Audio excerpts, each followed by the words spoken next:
Israel ও যুক্তরাষ্ট্রের সঙ্গে চোখে চোখ রেখে একাই লড়ে যাচ্ছে ইরান।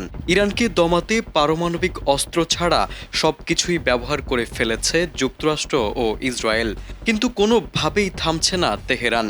ট্রাম্প ও নেতানিয়াহুকে তোয়াক্কা না করেই ইরান ইসরায়েলের তেলাবিব সহ সৌদি আরব, কাতার, বাহরাইন এবং সংযুক্ত আরব আমিরাতকে রাতভর শক্তিশালী হাইপারসনিক ক্ষেপণাস্ত্র হামলা চালিয়েছে। আর এই হামলার পর ইরান আবারও জানান দিচ্ছে এই যুদ্ধে তারা কোনোভাবেই আত্মসমর্পণ করবে না, যার কারণেই তারা একযোগে উপসাগরীয় দেশগুলোতে নতুন করে শক্তিশালী মিসাইল ছুড়ছে।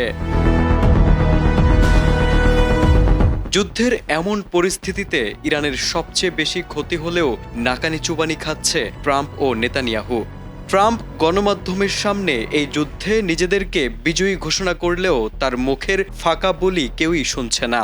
এমন অবস্থায় উপায় না পেয়ে ইরানের সাথে যুদ্ধবিরতি কিভাবে করা যায় সেই পথ খুঁজছেন ট্রাম্প। ইরানের পাল্টা হামলায় যখন ইসরায়েল অনেকটাই দিশেহারা, ঠিক এমন পরিস্থিতিতে ডোনাল্ড ট্রাম্প জানিয়েছেন ইরানের সঙ্গে চলমান যুদ্ধ কখন শেষ হবে সেই সিদ্ধান্ত তিনি ইসরায়েলের প্রধানমন্ত্রী বেনিয়ামিন নেতানিয়াহুর সঙ্গে আলোচনার মাধ্যমেই নেবেন এবং সেই সিদ্ধান্ত দ্রুতই গণমাধ্যমের সামনে প্রকাশ করবেন।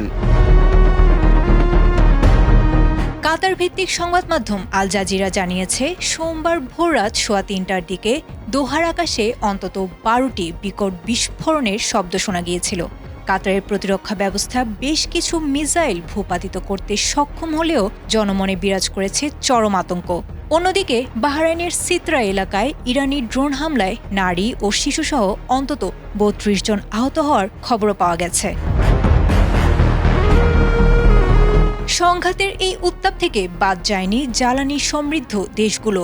সৌদি আরবের সেবাহ তেল ক্ষেত্র লক্ষ্য করে ড্রোন হামলা চালিয়েছে ইরান। যদিও রিয়াদ দাবি করেছে তেল ক্ষেত্রটি খালি থাকায় বড় কোনো ক্ষয়ক্ষতি হয়নি, তবে সংযুক্ত আরব আমিরাতের ফুজাইরা এলাকায় ভূপাতিত ড্রোনের ধ্বংসাবশেষ থেকে বড় ধরনের অগ্নিকাণ্ডের সৃষ্টি হয়েছে, যা বিশ্ব জ্বালানি বাজারে নতুন উদ্বেগের জন্ম দিয়েছে। ইরানে এ পর্যন্ত নিহতের সংখ্যা 1200 ছাড়িয়েছে, আহত হয়েছেন আরও শত শত মানুষ। পাল্টা জবাবে ইরান স্পষ্ট জানিয়ে দিয়েছে, তাদের ভূখণ্ডে হামলা হলে মধ্যপ্রাচ্যের মার্কিন ঘাঁটি ও সহযোগীরা রেহাই পাবে না। পাল্টা হুঁশিয়ারি দিয়েছে সৌদি আরবও। তারা জানিয়েছে, হামলা বন্ধ না হলে তারা মার্কিন বাহিনীকে আক্রমণের জন্য নিজেদের ঘাঁটি ব্যবহারের অনুমতি দেবে।